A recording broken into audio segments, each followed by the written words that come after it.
Ay, ikaw. Oo, ikaw diyan.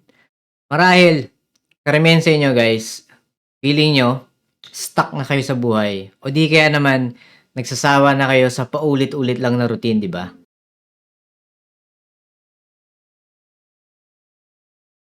What is good mga champion and welcome back to another video.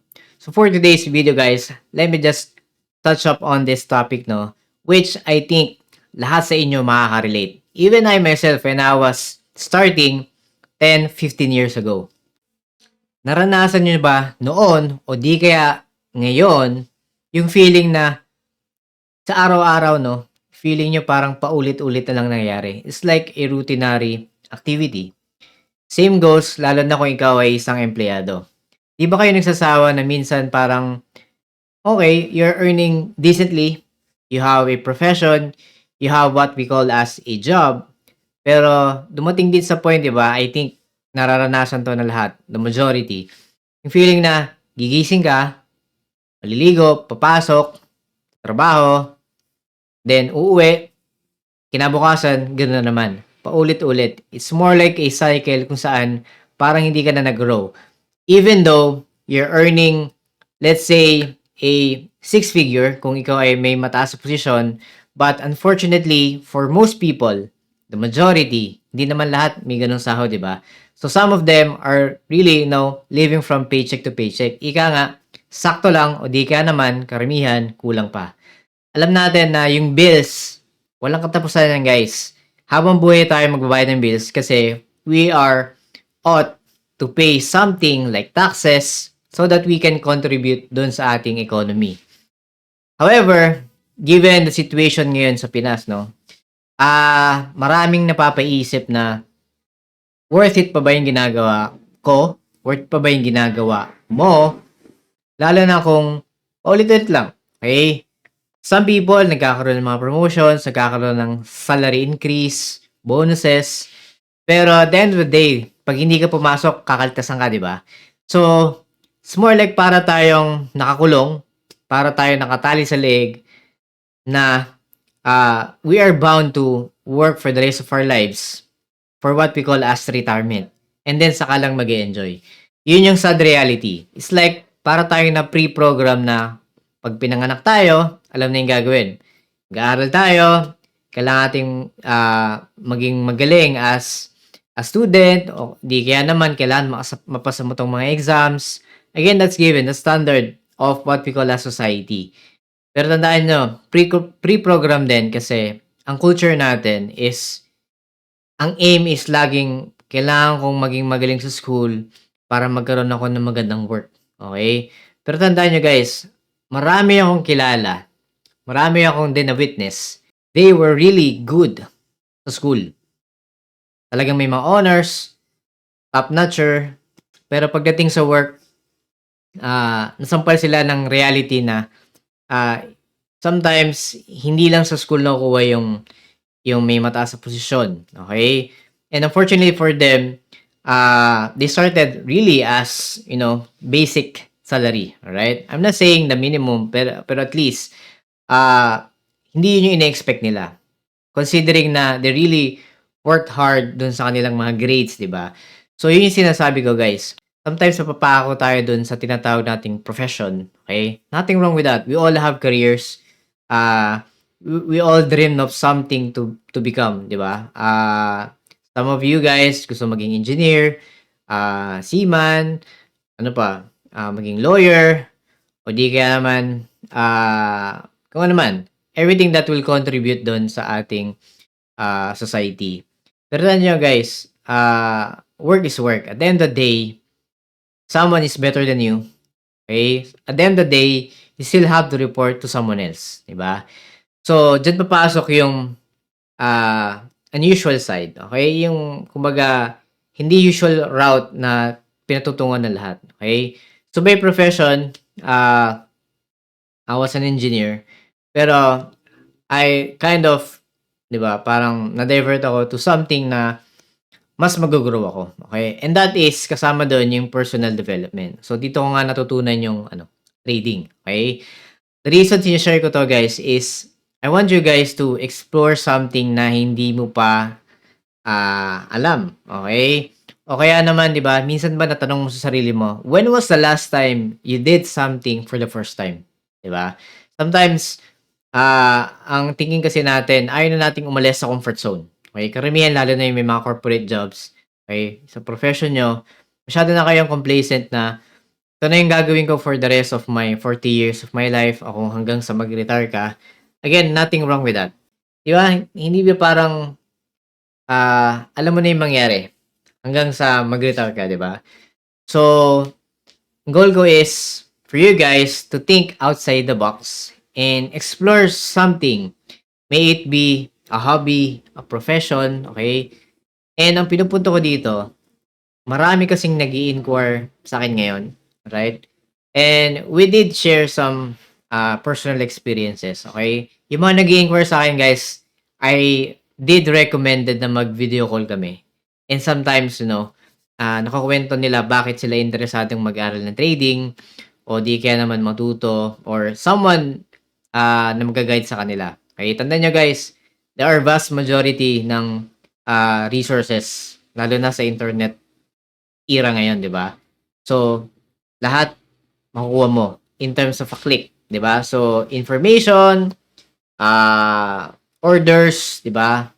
Masyadong mabilis na, fast-paced. Pero tandaan niyo guys, yung pag-observe ng learning, hindi lahat same for everyone. Some of them or some of you guys are slow learners, iba naman average, iba naman really skilled and talented, talagang mabilis maka-pick up.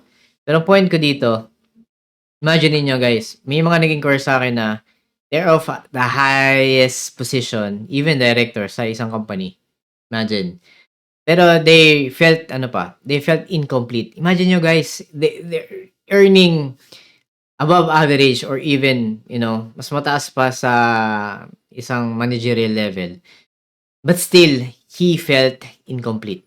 'Di ba, parang nagsasawa na siya sa gano'ng routine, 'di ba? So, he may be earning decently pero if it's not, uh, beneficial na for them in terms of personal satisfaction kasi alam niyo guys, yung trading skill kasi 'yan, okay? Yun yung bagay na lahat macha-challenge, okay? Tandaan niyo guys, marami akong kilala na magaling sa math, hindi magaling sa math, and hindi laging pareho yung result, okay? Sometimes yung magaling sa math, yun pa yung bokya sa skill na 'to, okay? Yun namang, hindi magaling sa math, okay, yun yung mga nag-e-excel, yung mga mabilis maka-pick up. Okay, siguro mag-matter diyan yung mentality, okay? Kasi ang thinking nung hindi magaling sa math parang isipin nila is, "I have nothing to lose. I'd rather I learn it now o walk away." Wala namang wala, 'di ba? Kung hindi ko siya ma-gets o ma-gets ko, ang point dito, I exerted effort na matutunan yan on a certain period, okay? Do'n naman sa iba masyadong confident na, magaling ako sa math, kaya ko yan, I can go kung ano man. But sometimes in reality, yung expectation nila hindi agad gano'n. Tandaan niyo guys, market is unpredictable. Anything can happen. Even ako, more than a decade na ako nagte-trade, I still have losses, okay? Hindi naman 'yun bago. Ang point ko do'n, magma-matter kasi diyan how you handle yung stress level, kasama diyan, how you handle your risk, how you handle your future trades coming from bad losses, okay? It's really something na not all athletes are of, 'di ba, perfect or excellent shape lagi throughout the season. Sometimes they do get injuries. So gano'n din dito. Hindi naman araw-araw palagi na you're always winning. Okay, ang goal natin is, at the end of the day, ano ba yung profit loss accumulation. Ibig sabihin, how much money you made nung tama ka and magkano yung tatalo mo whenever you are wrong. So, it's all about check and balances, 'di ba? So, it's just making money on top of your initial capital. So, if you see growth a certain period like 3 months, 6 months, or a year, and nadagdagan naman yung capital mo, that's still a win for me. Okay? I don't depend on the winning lang alone. I see on the long term. So, my point here is, kung feeling mo na stuck up ka, feeling mo naliligaw ka, feeling mo sawa ka na sa buhay mo, and yung iba, worse, is feeling nila wala na silang choice. Talagang gusto man nilang umalis sa trabaho nila, they have to pay bills. Hahabulin sila ng bills. And that's the sad reality. Okay? Talagang natitira lang dito matitibay kasi either you work multiple jobs or really work hard to have savings and then invest on yourself so that you can get out dun sa nangyayari sa iyo ngayon na paulit-ulit or routinary activities mo lalo na sa profession, ikaw lang makakasagot niyan. Okay? Ikaw lang ang kayang, makapagpaalis sa'yo sa sitwasyon na 'yan, okay? Forex trading or kahit anong trading man in general are open, 'di ba? Ibig sabihin niyan, these are all open competition. Competition in a sense, ang kalaban mo sarili mo kasi either you participate, really dig in pagdating sa pag-aaral, pa-practice, or you walk away and quit, 'di ba? 90% quit. Whenever they face, losing streak o kaya naman nakatikim ng malaking talo, they get traumatized. Okay? But not for everyone. Okay? Example for me, simula ako, I get huge losses. Pero ang thinking ko, I managed to get wins or managed to make money. Nandun na yun eh. Ibig sabihin, ang challenge ko na lang, how I might be able to make this consistent? How am I be able to make the next trade a winning result? Diba? So, dyan na papasok yung learning. Okay? Kailangan mo ng makaisip ng ano ba yung mga weaknesses ko? Hindi lang dahil kailangan mo mag-aral ng technical analysis, indicators, kung ano man. No. Sometimes ang problema talaga is nasa atin, di ba? Are we being too much greedy? Are we becoming more impatient? Hindi tayo makapaghintay ng setup. Naiinip tayo. Are we looking for something na will give us, parang holy grail strategy? Walang ganon. Okay? So, kailangan mo lang i-figure out ano yung logical or may make sense sa inyo, guys. So, trading, napakalawak nito. Okay, lagi kong sinishare sa inyo, guys, mga technical analysis or even fundamentals, even my experiences. It's not easy sa simula. Pero tanan nyo, guys, everything can be learned. Whatever your profession, janitor ka man, manager ka, engineer, nurse, doktor, lawyer, the end of the day, these are things parang ABC or arithmetic na from simula, parang kang baby, 'di ba? Parang walang alam. Feeling mo bobo ka. Okay? Pero as you make it a routine na you learn something every day, you make mistakes every day kasi bakit? Learning is a result of making mistakes. Hindi ka matututo pag hindi ka nagkamali. So, yung mga nagbabalik loob sa trading, huwag kayong matakot bumalik. Okay? You just have to figure out ano ba nang ginagawa ko noon? Bakit ako natatalo? Ano ba yung mga habits, bad habits na pwede kong baguhin ngayon? Okay, dun naman sa mga baguhan, huwag kayong magmadali. Alright? Imagine, it took me 3 years, no? 2012 to 2015 before I did full time. Pero, again, I still have job nun. Okay? May trabaho pa, syempre. But, during that course of my employment, di ba? I am more working on myself than on my job. Okay?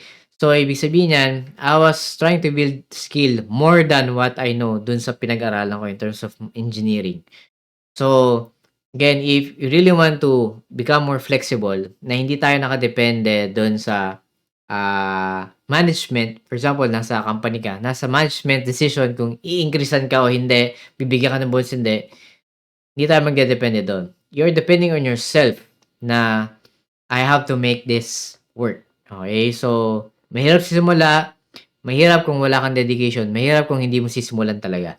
So, again, I hope you guys think about it. Okay?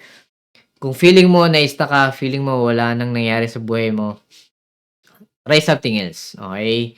Hindi man trading yan, do something else na hindi mo paalam. May it be sport, o di kaya naman art, music, okay? Kung makikita nyo guys sa ibang mga videos ko, sa Facebook, no?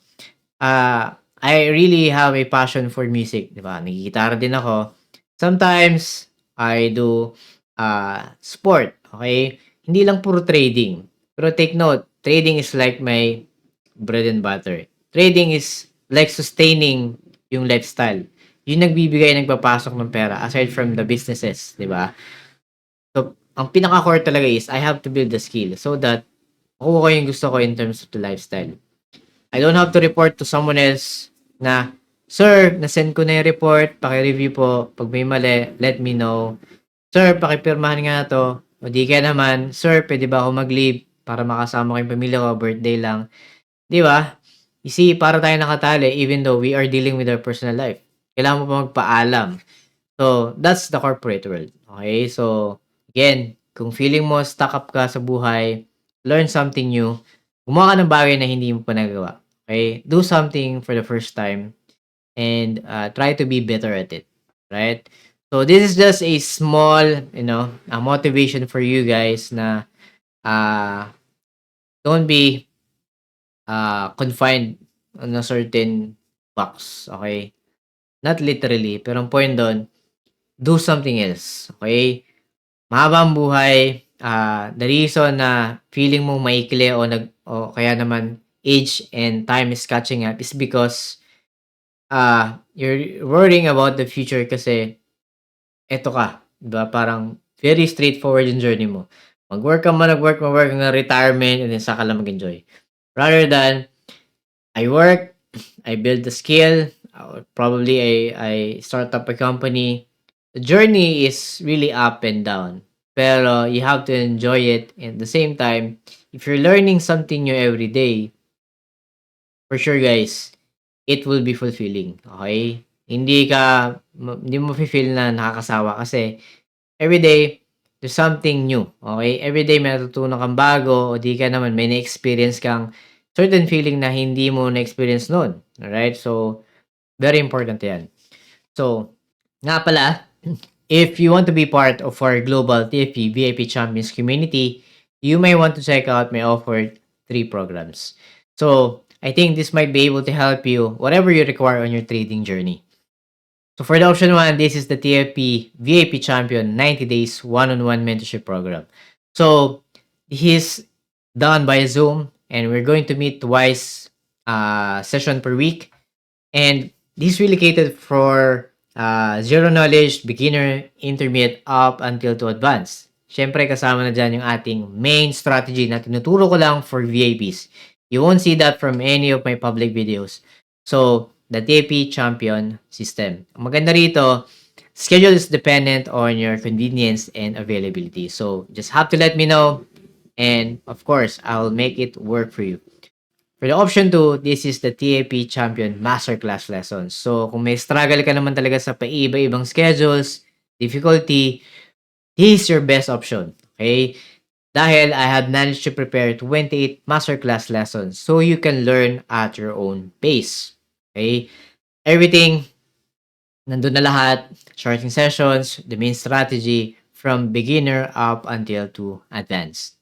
And lastly, for the option 3, this is the TAP Champion Bootcamp. So if you want more of a fast track, because this is a 5 weeks program, we'll be meeting 4 times session per week.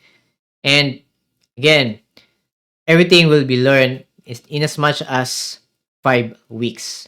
Again, how am I confident na kaya mo siya in 5 weeks? If you're diligent and since yung program is designed for you to learn or absorb yung mga lessons, I don't think magkakaroon ka pa ng excuse. It's all have to do with your dedication and initiative.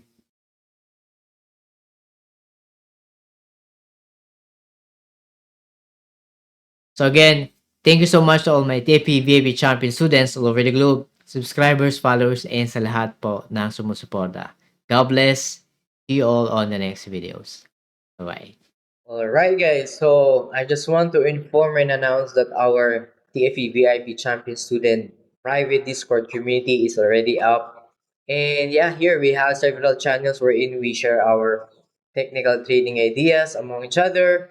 And of course, we also have our weekly trade ideas para sa ating mga weekly forecast para sa mga currency pairs and some announcement section. And of course, since tayo ay global, of course, we have other students as well na galing sa mga ibang bansa overseas. So, we introduce ourselves and introduce kung saan tayo galing, sa bansa tayo ngayon, OFW man o hindi. But nevertheless, this is a healthy community para mag-share ng mga trading ideas para sa inyo guys. And hopefully, I will be putting up a server publicly para sa mga baguhan naman and those mga followers and subscribers natin. Alright? So, yeah, this is just a minor announcement and hopefully guys, you can join us and make this community grow lalo na sa ating mga estudyante nag-aaral. Alright guys, so mga baguhan pa lang. But nevertheless, everyone here wants to learn, wants to make profits from the market. But as much as possible, we're all equal in the eyes of the market. Alright guys, so that would be it. So yun lang and thank you very much. Right, bye-bye.